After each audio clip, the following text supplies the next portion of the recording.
नमस्कार. आता आपण पाहत आहोत गणेश पुराण आणि एकंदरीत 61 ते 65 असे 5 अध्याय आपण पाहणार आहोत. आता अंगारकी चतुर्थीचे महत्त्व या अध्यायामध्ये सांगितले आहे. ब्रह्मदेव सांगू लागले, पूर्वी अवंती नगरात भारद्वाज नावाचा एक महान तपस्वी राहत होता. तो अग्निहोत्राचे पालन करून विद्यार्थ्यांना वेदविद्या शिकवित असे. एके दिवशी तो क्षिप्रा नदीवरती स्नानासाठी गेला असता क्षिप्रेत जलक्रीडा करत असलेल्या एका अप्सरेस पाहून तो कामातूर झाला. त्याचे वीर्यस्खलन झाले. ते वीर्य पृथ्वीने आपल्या उदरात ग्रहण केले आणि त्या रेतापासून जास्वंदीच्या फुलासारख्या तांबड्या रंगाचा एक पुत्र उत्पन्न झाला. तो 7 वर्षाचा झाला असता त्याने पृथ्वीस विचारले, माझे शरीर इतर लोकांप्रमाणे असताना माझ्या अंगाचा रंग इतका लाल कसा काय झाला? त्यावर पृथ्वीने त्याचे जन्मवृत्त सांगितले. ते ऐकून तो आपल्या पित्याकडे मला घेऊन जाण्यास पृथ्वीला सांगू लागला. पृथ्वीने त्याला आपल्याबरोबर घेऊन भारद्वाजापाशी आणले. तेव्हा तो आपला पुत्र आहे हे ओळखून भारद्वाजाने त्याला प्रेमाने आलिंगन दिले. त्याचा स्वीकार केला. काही दिवस गेल्यानंतर पुत्राचे व्रतबंधन करून त्यास वेदाध्ययन करण्यास लावले. गजाननाच्या मंत्राचा उपदेश केला आणि अनुष्ठान करण्याची आज्ञा केली. पित्याच्या आज्ञेप्रमाणे त्या पृथ्वीपुत्राने नर्मदेच्या काठी जाऊन 1000 वर्ष गजाननाची तपश्चर्या केली. त्यानंतर माघ शुद्ध चतुर्थीच्या दिवशी प्रत्यक्ष गजानन त्याच्या समोर प्रगट होऊन त्यास म्हणाले, वर माग. त्यावर तो पृथ्वीपुत्र म्हणाला, मला स्वर्गात राहून अमृत प्राशन करण्याची इच्छा आहे. माझे नाव त्रिभुवनात प्रसिद्ध व्हावे. तसेच ज्या चतुर्थीच्या दिवशी तुम्ही मला प्रसन्न झालात ती माघ शुद्ध चतुर्थी सर्वांना कल्याणकारी हो. म्हणजे एक आपण बघतो बघा, ती भाद्रपदातली बघतो आणि एक आपण माघी गणेश उत्सव करतो की नाही, ती माघातली शुद्ध चतुर्थी आहे. त्या दिवशी या ऋषींचा जो पुत्र झालेला आहे भारद्वाजांचा, त्याने गणेशाचे तप केले होते आणि ज्या दिवशी गजानन त्याला प्रसन्न झाले, दर्शन दिले, तो माघेश गणेश उत्सव म्हणून आपण साजरा करतो. गजानन म्हणाले, सर्व देवांसह अमृतपान करण्यास तुला मिळेल. तुझे मंगल असे नाव प्रसिद्ध होईल. तुझा वर्ण विस्तवाप्रमाणे लाल आहे म्हणून तुला अंगारक, आणि तुझा जन्म पृथ्वीच्या उदरी झाला म्हणून तुला भौम असे म्हणतील, म्हणजेच मंगळ. मंगल भौम म्हणजे मंगळ, म्हणजे पृथ्वीचा मुलगा आहे. कारण आता हे झालं शास्त्रामध्ये, आपल्या पुराणांना आपल्या सर्व काही माहीत होतं. ह्याचा हा एक पुरावा पहा. आता आपलं शास्त्र सांगतं की ते सगळे गोल कसे तुटले, पृथ्वीची निर्मिती कशी झाली. मग पृथ्वीपासूनच तुटून चंद्र वेगळा झालेला आहे म्हणून तो पृथ्वीचाच भाग आहे, किंवा त्याला पृथ्वीचा भाऊ किंवा पुत्र मानला जातं. आत्ताच्या काळात पण हे विज्ञानाने सिद्ध केलं आहे, जे आपल्या लोकांना फार पूर्वी माहीत होतं. अशा प्रकारचा वर देऊन गजानन लुप्त झाले. त्यानंतर तो पृथ्वीपुत्र मंगळाने त्या ठिकाणी दशभुजा गणपतीचे मंदिर बांधले. त्या गणपतीस मंगलमूर्ती असे नाव दिले. म्हणजे ह्याचं नाव मंगळ त्या गणपतीला दिलं म्हणून आपण म्हणतो मंगलमूर्ती मोरया. गणपतीचा वर प्राप्त झाल्याप्रमाणे तो मंगल गजाननाच्या चरणापाशी गेला. सोमवारच्या दिवशी येणाऱ्या सोमवती चतुर्थीस गणेश प्रसन्न झाला म्हणून सोमवती चतुर्थीचे महात्म्य मोठे आहे.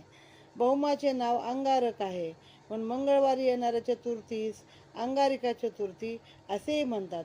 या चिंतामणी गणपतीचे चिंतामणी क्षेत्र पारनेरच्या पश्चिमेस आहे. इथे हा अध्याय समाप्त. ओम गम गणपतये नमः. अध्याय 62 आहे, गजाननाचा चंद्राला शाप. श्री गणेशाय नमः. एकदा ब्रह्मदेव म्हणाले, मी कैलासावर भगवान शंकराला भेटायला गेलो असता तेथे नारदही आले. त्यांनी शंकराला एक फळ अर्पण केले. ते फळ पाहून शंकराचे दोन्ही पुत्र कार्तिकेय आणि गजानन ते फळ आपणास मिळावे म्हणून भांडू लागले. आता लहान असतील ते, मग माणसासारखंच, लहान मुलासारखं. ते भांडण पाहून फळ कोणाला द्यावे असा विचार शंकरांना पडला. त्यांनी मला विचारले असता मी फळ कार्तिकेयास द्यावे असे सांगितले आहे. मग त्याप्रमाणे शंकराने ते फळ कार्तिकेयाला दिले. आता हे ब्रह्मदेव सांगतात की मी सांगितलं द्या कार्तिकाला. फळ कुणी आणलं होतं? नारदाने आणलं होतं. त्यामुळे गणपती माझ्यावर रागावला आणि पुढे मी स्वस्थानी गेल्यावर सृष्टी उत्पत्तीचे कार्य करीत असता गणपतीने आपले रौद्र रूप धारण करून मला भिवविले.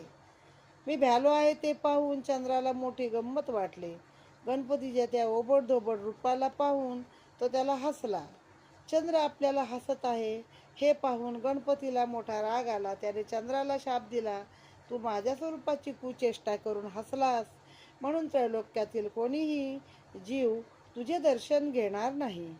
जे कोण तुझे दर्शन घेतील त्यांना मोठे पातक लागेल. असा शाप देऊन गजानन निघून गेल्यावर चंद्राचे पूर्वीचे आल्हाददायक रूप नष्ट होऊन त्याला मळीन असे स्वरूप प्राप्त झाले. ते पाहून तो लज्जेने लपून बसला. गणपतीच्या शापामुळे चंद्र लपून बसला हे वर्तमान सर्व देवांना समजले. तेव्हा त्यांना फार दुःख झाले. ते सर्वजण मिळून गजाननाजवळ येऊन चंद्राला दिलेला शाप परत घेण्याविषयी प्रार्थना करू लागले. तेव्हा गजाननाला त्याची कीव येऊन त्याने चंद्राला उशाप दिला.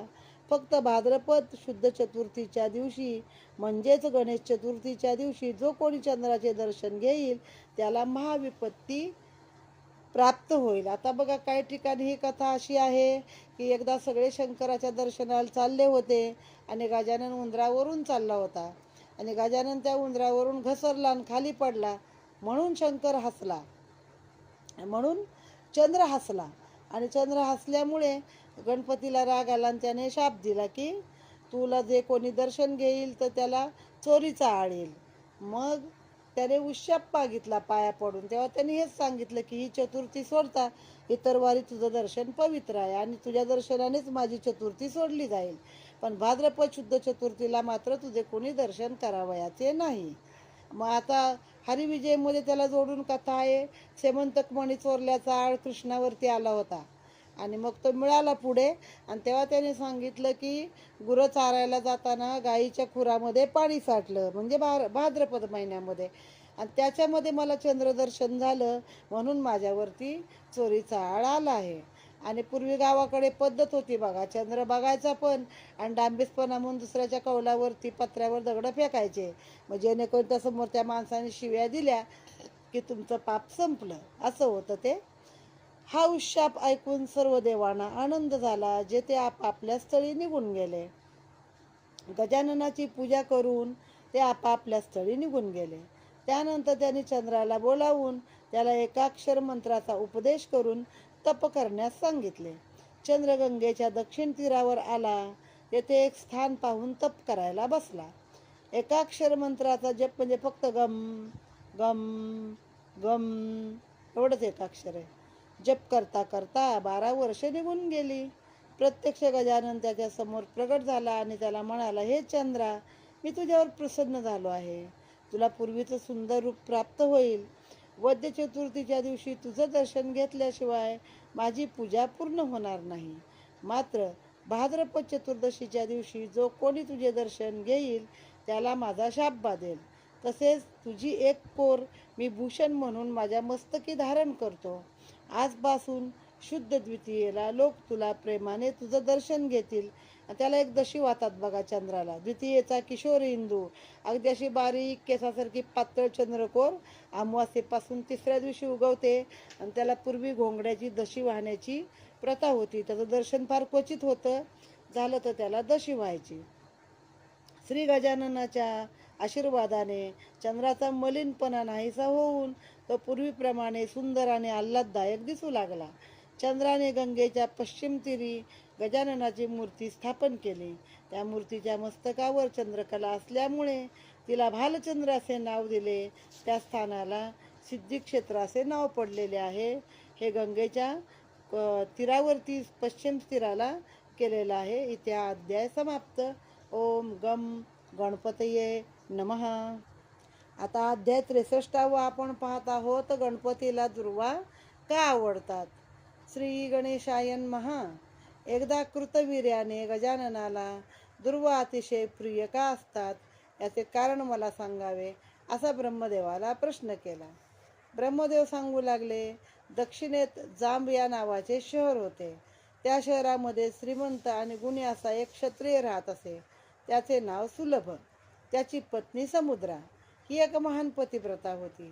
ती धर्मपरायण असून तिने आपल्या पतीचे मन जिंकले होते.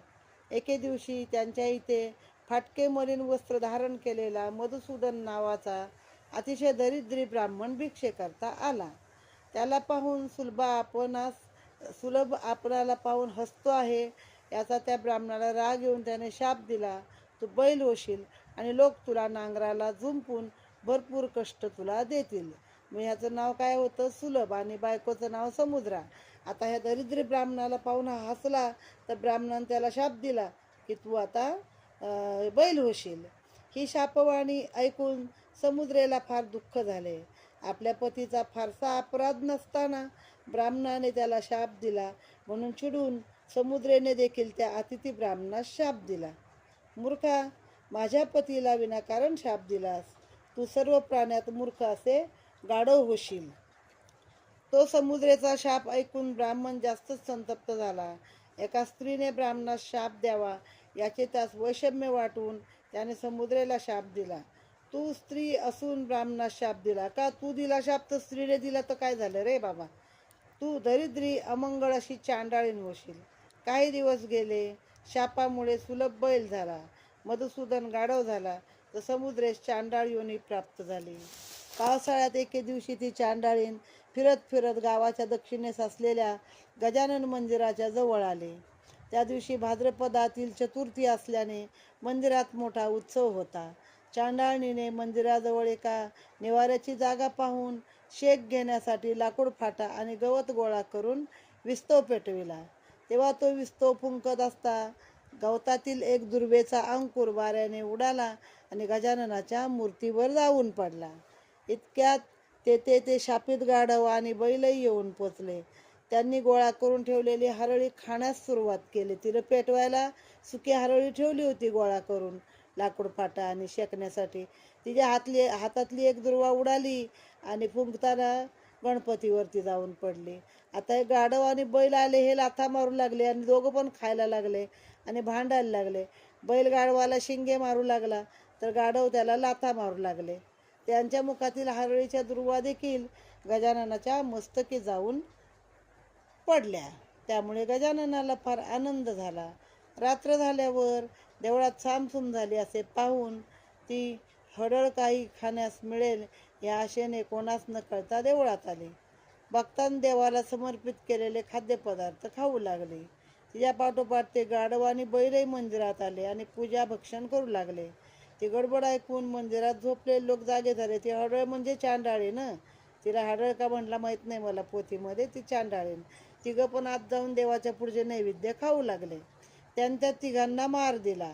तेव्हा तिघेही माराच्या वेदनेने विवळत मंदिराबाहेर पडले आणि त्यांनी मंदिरास एक प्रदक्षिणा घातली. या अपवित्र प्राण्यांमुळे गजाननास वेटाळ झाला आहे असे समजून लोकांनी पहिल्या पूजेचे विसर्जन करून परत दुसरी गजाननाची पूजा बांधली. अर्धमेल्या त्या अवस्थेत तिघांना पाहून गजाननाला त्यांची करुणा आली आणि त्यांच्यामुळे आपणास दोनदा पूजा मिळाली हे लक्षात घेऊन त्या तिघांचा उद्धार केला पाहिजे असे गजाननाने मनात आणले. गणपतीने त्यांना विमानातून गणेशलोकी नेण्याची आज्ञा आपल्या दूतांना दिली. तेव्हा ते गणेश दूत त्या तिघांना विमानातून नेत आहे ते पाहिल्यावर मंदिरातील भक्तांनी त्या तिघांना गणेशलोकी नेण्याचे काय कारण असा प्रश्न गणेशदूतांना केला. त्या तिघांनी असे कोणते पुण्यकर्म केले आहे ते आम्हास सांगा, म्हणजे ते पुण्य आम्ही देखील संपादन करून गजाननाला संतुष्ट करू आणि आम्ही देखील मोक्ष मिळवू असे ते लोकांनी इच्छा व्यक्त केली. येथे हा अध्याय 63 समाप्त. ओम गम गणपतये नमः. आता आपण अध्याय 64 पाहत आहोत. अनलासुराने केलेला अनर्थ. श्री गणेशाय नमः. गणेशाच्या उपासकांनी विचारलेला प्रश्न ऐकून गणेशाचे दूत त्यांना म्हणाले, एकदा नारद इंद्राला भेटावयास स्वर्गात गेले असता दुर्वांचे महात्म्य काय असे इंद्राने त्यांना विचारले. तेव्हा नारद एक कथा सांगू लागले. पूर्वी स्थावर नावाच्या नगराजवळ कौंडिन्य नावाचा एक ऋषी राहत असे. हे स्थावर म्हणजेच पुण्याजवळचं थेऊर आहे, कारण चिंतामणी याच्यामध्ये गणेश चिंतामणी अध्यायामध्ये याचा उल्लेख आहे. त्याच्या आश्रमाशेजारी एक सरोवर होते. त्या सरोवराकाठी कौंडिन्य ऋषीने गजाननाच्या मूर्तीची स्थापना केली. मूर्तीला दररोज दुर्वा वाहून तो पूजा करू लागला. तेव्हा त्याची पत्नी आश्रया हिने प्रश्न विचारला, गजाननाला दुर्वा का वाहतात? ते ऐकून कौंडिन्य ऋषी तिला दुर्वा महात्म्याची कथा सांगू लागले. फार पूर्वी यमाने इथे एक मोठा उत्सव आपल्या यमलोकात घडवून आणला. तो तेथे तिलोत्तमा नृत्य करीत असता यम तिचे नृत्य पाहून तिच्यावर मोहित झाला. तेव्हा यमाच्या तेजापासून तिलोत्तमेला एक राक्षस पुत्र झाला. तो आपल्या नेत्रातील अग्नीने पृथ्वीला जाळू लागला. तिलोत्तमेला एक राक्षस पुत्र झाला. तो आपल्या नेत्रातील अग्नीने पृथ्वी जाळू लागला. तेव्हा यमलोकातील सर्व जीव भयभीत होऊन श्री विष्णूकडे गेले आणि विष्णूची अनेक प्रकारे स्तुती करून त्यावेळी असे म्हणजे प्रार्थना करून काय घडलं ते सांगितलं. त्यावेळी विष्णूने त्यांना त्या राक्षसाचा वध गणेशाच्या हातून होईल याकरता त्यांना गजाननाकडे जाण्यास सांगितले. ते सर्व जीव विष्णूसह गजाननाकडे आले आणि स्तुती करू लागले. तेव्हा गजानन बालकाचे रूप धारण करून म्हणाला, मी तुम्हास अनलासुराचा वध करण्याचा उपाय सांगतो. इतक्यात तो अनलासूर दशदिशा जाळीत तेथे आला. तेव्हा सर्वजण तेथून पळून गेले. फक्त एकटा गजानन हास्यमुखाने त्या अनलासुराकडे पाहत न भिता तेथेच थांबला. म्हणजे अग्नीला अनल म्हणून नाव आहे. इथे हा अध्याय समाप्त झाला आहे. ओम गम गणपतये नमः. आता अध्याय 65 आहे. गणपतीला दुर्वा प्रिय का, मागचीच कथा पुढे आहे. कौंडिन्य ऋषी आपल्या पत्नीला पुढे कथा सांगू लागला. ज्या वेळेस तो अनलासूर गजाननाच्या जवळ आला तेव्हा त्याच्या नेत्रातील अग्नीने समुद्र कोरडा पडला आणि पृथ्वी डळमळू लागली. त्या बालरूपी गजाननाने त्या अनलासुरास गिळून टाकले. त्यामुळे गजाननाच्या सर्वांगाचा दाह होऊ लागला. अग्नीच ना, तो एक प्रकारे अग्निरूपी राक्षस निर्माण झालेला आहे. का यमाच्या पासून आहे, यमाचा पुत्र आहे एक. तर मग गजाननाच्या अंगाचा दाह झाल्यामुळे त्यावर शीतल उपाय करण्यासाठी इंद्रादी सर्व देव धावून आले. गजाननाचा दाह शांत होण्यासाठी त्याच्या मस्तकावर चंद्राची स्थापना केली. म्हणून त्याला भालचंद्र असे नाव मिळाले. म्हणून त्यास भालचंद्र असे नाव दिले आहे. आणि ब्रह्मदेवाने गजाननास रिद्धी आणि बुद्धी या नावाच्या आपल्या 2 मानसकन्या अर्पण करून त्याला आपल्या हातातील पंख्याने वारा घालू लागला. विष्णूने आपल्या हातातील कमळ त्याला अर्पण केले, म्हणून त्याला पद्मपाणी असे नाव मिळाले. वरुणाने उदकाचा अभिषेक केला, परंतु इतके करूनही त्याचा दाह शांत होईना. ते पाहून शंकराने सहस्त्रमस्तकाचा नाग त्याला अर्पण केला, म्हणून त्यास व्यालाबद्धोदर असे देखील नाव मिळाले. मग त्याच्या कमरेला पण नाग आहे किंवा त्याच्या डोक्यावर नाग आहे, तर कशासाठी? तर थंडाव्यासाठी आहे. शेवटी 88 सहस्त्र मुनींनी 21 दुर्वाची एक जुडी करून गजाननास वाहिली. तेव्हा कुठे गजाननाचा देह शांत झाला. आता आपल्या या पुराणामधून एक प्रकारचे औषध उपचार पण आपल्याला सांगितलेले आहेत की दुर्वा थंड आहेत, दुर्वाचा रस थंड आहे, तो दाह होत असता वापरावा, हे देखील आपल्याला सांगितलेले आहे. गजानन म्हणाला, अनेक उपाय करून देखील माझा दाह शांत झाला नाही, परंतु हा दाह दुर्वांनी शांत झाला, म्हणून मी दुर्वा प्रिय मानतो. मला त्या अर्पण करणाऱ्याला यज्ञ केल्याचे पुण्य मिळेल. इतके बोलून गजाननाने आपले बालरूप गुप्त केले. तेव्हापासून अनलासुराचा प्रशमन केला, म्हणून गजाननाला कालानलप्रशमन हे देखील नाव मिळाले. त्या ठिकाणी एक सुंदर देवालय बांधून गजाननाच्या मूर्तीची स्थापना करण्यात आली. त्यास विघ्नहर गणपती असे देखील नाव देण्यात आले. इथे हा अध्याय समाप्त झाला आहे. ओम गम गणपतये नमः.